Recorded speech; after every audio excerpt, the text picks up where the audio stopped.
आज मी तुमच्यासाठी घेऊन आली आहे लहान मुलांना अत्यंत अशी आवडणारी एगलेस चॉकलेट ब्राउनीची रेसिपी।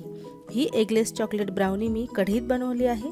ती मी कशी बनवणार आहे त्यासाठी तुम्ही व्हिडिओ शेवटपर्यंत नक्की बघा। आणि जर तुम्ही माझ्या चॅनलवर नवीन असाल तर प्लीज माझ्या चॅनलला सबस्क्राइब करायला अजिबात विसरू नका। नमस्कार, मी रुपाली तुमचे स्वागत करते आहे रुपालीज किचन रेसिपीमध्ये। ब्राउनी बनवण्यासाठी मी इथे सगळे कोरडे जे साहित्य आहे ते चाळून घेणार आहे। त्यासाठी मी इथे चाळण ठेवली आहे। सर्वप्रथम मी इथे 1 कप मैदा घेतला आहे। पाव कप मी इथे कोको पावडर घेतली आहे। अर्धा चमचा मी इथे बेकिंग पावडर घेतली आहे। आता हे सगळं साहित्य आपण चाळून घेणार आहोत। आता हे सगळं साहित्य चाळून झाल्यावर याला आपण बाजूला ठेवून देऊ। आता मी एक डबल बॉयलर पद्धतीने चॉकलेट मेल्ट करून घेणार आहे। त्यासाठी मी एका भांड्यामध्ये 100 ग्रॅम बटर घेतला आहे। बटर मेल्ट झाल्यानंतर मी याच्यामध्ये अर्धा कप डार्क चॉकलेट घालते आहे। त्याला आपण मेल्ट करून घेणार आहोत। तर लगेचच काढून घ्यायचं आहे, नाहीतर हे चॉकलेट जळू शकतं। जेव्हा आपलं बटर गरम असतं त्याच्यामध्ये हे चॉकलेट अगदी इझिली मेल्ट होतं।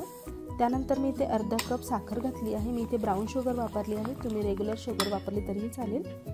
त्यानंतर मी इथे अर्धा कप दही घातला आहे। दही हे रूम टेम्परेचरवर असावं, थंड नसावं। याला पण आपण व्यवस्थित मिक्स करून घेऊया। चॉकलेट आणि साखरचं मिश्रण व्यवस्थित तयार झालं आहे। जे आता कोरडं साहित्य होतं त्याच्यात आपण हे चॉकलेटचं मिश्रण टाकून घेऊया। कट आणि फोल्डच्या मेथडने आपण इथे मिक्स करणार आहोत। तुम्ही व्हिडिओत पाहू शकतात मी कशा पद्धतीने मिक्स करते आहे। ओव्हर मिक्स करायचं नाही, आपल्याला अगदी हलक्या हाताने मिक्स करायचं आहे। हे ब्राउनीचं इथे बॅटर तयार आहे। एका केक टीनमध्ये मी इथे बटर पेपर लावून घेतला आहे। त्याच्यात आपण हे बॅटर टाकूया। मी इथे चौकोनी टीन वापरला आहे, जेणेकरून छान असा चौकोनी आकार येईल। हे बघा, अशाच याची कन्सिस्टन्सी पाहिजे। दोनदा मी इथे टॅप करून घेतला आहे।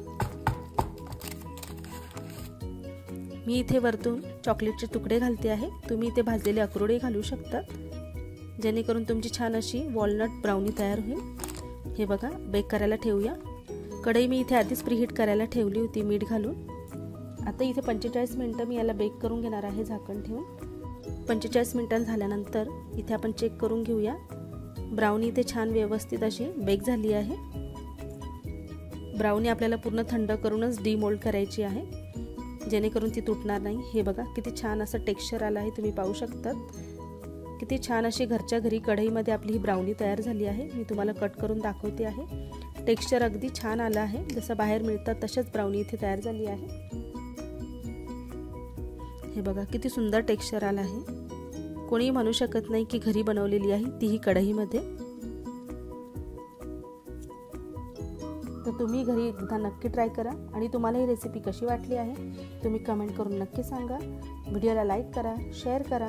आणि जर तुम्ही माझ्या चॅनलवर नवीन असाल तर प्लीज माझ्या चॅनलला सबस्क्राईब करा। भेटूया अशाच एका चांगल्या रेसिपीसोबत। तोपर्यंत धन्यवाद।